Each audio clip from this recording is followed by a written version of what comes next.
Hi hello ಎಲ್ಲರೂ ಹೇಗಿದ್ದೀರಾ? Welcome back to my YouTube channel. ಇವತ್ತಿನ ವಿಡಿಯೋದಲ್ಲಿ ನಾನು ಫಿಶ್ ಫ್ರೈ ಮಾಡೋದು ತೋರಿಸ್ತಾ ಇದ್ದೀನಿ. ಒಂದು ಸಖತ್ತಾಗಿರೋ ಫಿಶ್ ಫ್ರೈ ಮಾಡೋಣ ಬನ್ನಿ. ಸೊ ಫಿಶ್ ಫ್ರೈ ಮಾಡೋದಕ್ಕೆ ಫಸ್ಟು ಶುಂಠಿ ಬೆಳ್ಳುಳ್ಳಿ ಪೇಸ್ಟ್ ಹಾಕೊಂಬಿಡೋಣ ಒಂದು ಪಾತ್ರೆಗೆ. ನೆಕ್ಸ್ಟು ಒಂದು ಎಗ್ ತೊಗೋಬೇಕು, ಒಂದು ಕಂಪ್ಲೀಟಾಗಿರುವಂತಹ ಒಂದು ಮೊಟ್ಟೆನ ಹಾಕ್ಕೊಳ್ಳೋಣ.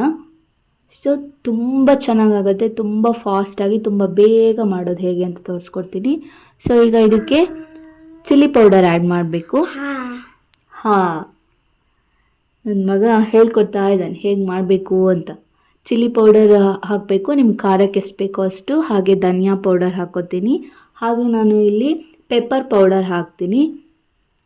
ಕಾಳು ಮೆಣಸಿನ ಪುಡಿ, ಕಪ್ಪುದು ಕಾಳು ಮೆಣಸಿನದು ಪುಡಿ ಸ್ವಲ್ಪ ಹಾಕ್ಕೊಳ್ಳೋಣ, ಟೇಸ್ಟ್ ಚೆನ್ನಾಗಿರುತ್ತೆ. ಈಗ ಟರ್ಮರಿಕ್ ಪೌಡರ್ ಸ್ವಲ್ಪ ಸೇರಿಸೋಣ. ಸೊ ಈಗ ಇದಕ್ಕೆ ನಾನು ಸ್ವಲ್ಪ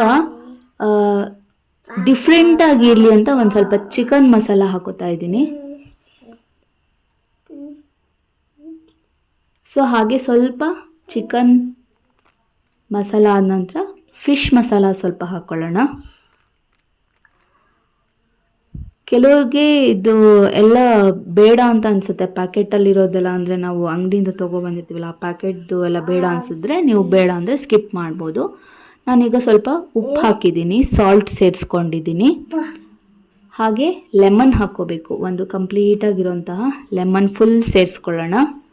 ಟೇಸ್ಟ್ ತುಂಬ ಚೆನ್ನಾಗಿರುತ್ತೆ. ನಾನು ಈಸ್ಟರ್ನ್ ಅವ್ರದ್ದು ಚಿಕನ್ ಮಸಾಲ ಮತ್ತು ಫಿಶ್ ಮಸಾಲಾನ ಸೇರಿಸಿರೋದು.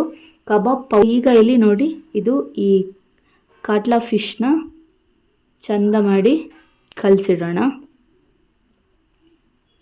ಈ ಥರ ಕಲಸಿ ಇದನ್ನು ಒಂದು 1/2 ಅವರ್ ಇಲ್ಲ 1 ಅವರ್ ನೆನೆಸಿಡಬೇಕು.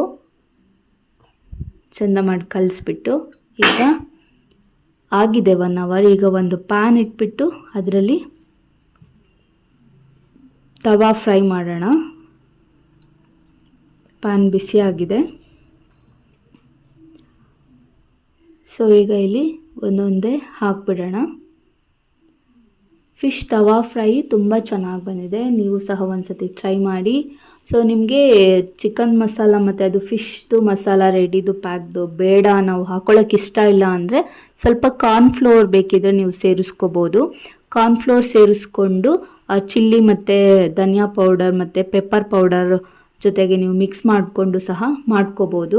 ಇಲ್ಲ ನಮ್ಮ ಹತ್ರ ಕಾರ್ನ್ಫ್ಲೋರ್ ಇಲ್ಲ ಅಂದರೆ ಬೇಕಿದ್ರೆ ಒಂಚೂರು ಕಡಲೆ ಹಿಟ್ಟಿದ್ರೂ ಹಾಕ್ಕೋಬೋದು. ಇಲ್ಲ ಕಡಲೆ ಹಿಟ್ಟು ಇಲ್ಲ ಅಂದರೆ ನೀವು ಬರೀ ಚಿಲ್ಲಿ ಮತ್ತು ಧನಿಯಾ ಪೌಡರು ಮತ್ತು ಇದು ಹಾಕಿರ್ತೀರಲ್ಲ ಅದಕ್ಕೆ ಸ್ವಲ್ಪ ಹುಳಿನ ಸ್ವಲ್ಪ ಜಾಸ್ತಿ ಸೇರಿಸ್ಕೊಂಡು ಸಹ ಬೇಕಾದರೆ ಮಾಡ್ಕೋಬೋದು. ಆದರೆ ಸ್ವಲ್ಪ ಕೋಟಿಂಗ್ ಚೆನ್ನಾಗಿ ಬೇಕು ಅಂದರೆ ಆ ಥರ ಮಾಡ್ಬೋದು. ಇಲ್ಲಿ ನಾನು ಫಿಶ್ ಸಾಂಬಾರು ಸಹ ಇಲ್ಲಿ ಬೇಯ್ತಾ ಇದೆ. ಇಲ್ಲಿ ಫಿಶ್ ಫ್ರೈನ ಈ ಥರ ಹಾಕಿಬಿಟ್ಟು ತಿನ್ನೋದ್ರಿಂದ ತುಂಬ ಚೆನ್ನಾಗಿರುತ್ತೆ ಈ ಫಿಶ್ಶು. ಒಂದ್ಸತಿ ಟ್ರೈ ಮಾಡಿ ನೋಡಿ. ಪೆಪ್ಪರ್ ಸೇರಿಸಿದ್ದೀವಲ್ಲ, ಸೊ ಡಿಫ್ರೆಂಟಾಗಿರುತ್ತೆ.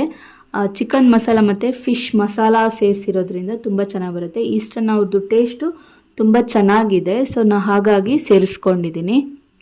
ಸಾಂಬಾರಿಗೂ ಸಹ ನಾನು ಈಸ್ಟರ್ನ್ ಅವ್ರದ್ದು ಫಿಶ್ ಮಸಾಲಾನ ಹಾಕಿ ಅದಕ್ಕೆ ಸ್ವಲ್ಪ ಬೆಳ್ಳುಳ್ಳಿ, ಶುಂಠಿ, ಟೊಮೊಟೊ, ಈರುಳ್ಳಿ ಹಾಕಿ ನಾನು ಕುದ್ಬರ್ಸಿದ್ದೀನಿ. ಹಾಗೆ ಸ್ವಲ್ಪ ಅದಕ್ಕೆ ಹುಣಸೆ ಹಣ್ಣು ಜಾಸ್ತಿ ಹಾಕ್ಕೋಬೇಕು, ಅವಾಗ ಚೆನ್ನಾಗಾಗುತ್ತೆ. ಸೊ ನೋಡ್ತಿದ್ದೀರಲ್ಲ, ಈಗ ಇದು ಫಿಶ್ ಫ್ರೈ ರೆಡಿಯಾಗಿದೆ. ಒಂದು ಸೆಟ್ಟು ಚಂದ ಮಾಡಿ ಬೇಯಿಸಿದ್ದೀನಿ. ತವಾ ಫ್ರೈ ಎಷ್ಟು ಚೆನ್ನಾಗಿ ಬಂದಿದೆ ಅಂತ ನೋಡ್ತಾ ಇದ್ದೀರಾ. ಸೊ ಫಿಶ್ ತವಾ ಫ್ರೈ ಇವಾಗ ತಿನ್ನೋದಕ್ಕೆ ರೆಡಿಯಾಗಿದೆ. ತುಂಬ ಚೆನ್ನಾಗಿ ಬೆಂದಿದೆ ಕೂಡ, ಕಲರ್ಫುಲ್ಲಾಗಿ ಚೆನ್ನಾಗಿ ಕಾಣಿಸ್ತಾ ಇದೆ. ಟೇಸ್ಟು ಸಹ ತುಂಬ ಚೆನ್ನಾಗಿದೆ. ಸೊ ನೋಡಿ, ಇದನ್ನು ಕಟ್ ಮಾಡಿಬಿಟ್ಟು ತೋರಿಸ್ತೀನಿ ನಾನು ಹೇಗೆ ಬೆಂದಿದೆ ಅಂತ. ನೋಡಿ ಎಷ್ಟು ಚೆನ್ನಾಗಿ ಬೆಂದಿದೆ ಅಂತ ನೋಡಿ. ತುಂಬ ರೋಸ್ಟ್ ಮಾಡಿದರೆ ತಿನ್ನೋದಕ್ಕೆ ಅಷ್ಟು ಚೆನ್ನಾಗಿ ಅನಿಸಲ್ಲ. ಸೊ ಹಾಗಾಗಿ ತುಂಬ ರೋಸ್ಟ್ ಮಾಡಬಾರ್ದು, ಈ ಥರ ಬೇಯಿಸ್ಕೋಬೇಕು ಮೀಡಿಯಮಲ್ಲಿ. ಈಗ ಸಾಂಬಾರು ಸಹ ರೆಡಿಯಾಗಿದೆ. ಪೀಸು ಸಹ ಚೆನ್ನಾಗಿ ಬೆಂದಿದೆ.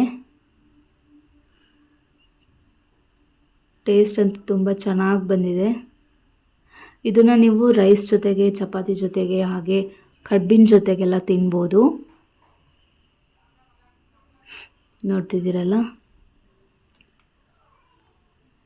ಸೊ ಈ ವಿಡಿಯೋ ನಿಮಗೆ ಇಷ್ಟ ಆಗಿದೆ ಅಂತ ತಿಳ್ಕೊತೀನಿ. ಸೊ ನನ್ನ ಎಲ್ಲ ಕುಕ್ಕಿಂಗ್ ವೀಡಿಯೋಸ್ನ ನೋಡಿ, ಕಾರ್ಟೂನ್ ವೀಡಿಯೋಸ್ನ ನೋಡಿ, ಹಾಗೆ ನಮ್ಮ ಟ್ರಾವೆಲ್ ವೀಡಿಯೋಗಳನ್ನೂ ನೋಡಿ ಅಂತ ಹೇಳ್ತೀನಿ.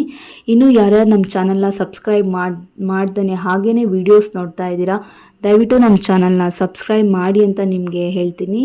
ಸೊ ಈ ವಿಡಿಯೋ ನಿಮಗೆ ಇಷ್ಟ ಆಗಿದೆ ಅಲ್ಲ, ಸೊ ಹಾಗಾಗಿ ಲೈಕ್ ಮಾಡೋದನ್ನ ಮರಿಬೇಡಿ. ಸೊ ಇದೇ ಥರ ಮತ್ತೆ ಬೇರೆ ಹೊಸ ವೀಡಿಯೋಗಳ ಜೊತೆಗೆ ಸಿಗ್ತೀನಿ. ಅಲ್ಲಿವರೆಗೂ tata, bye bye. Thank you so much friends.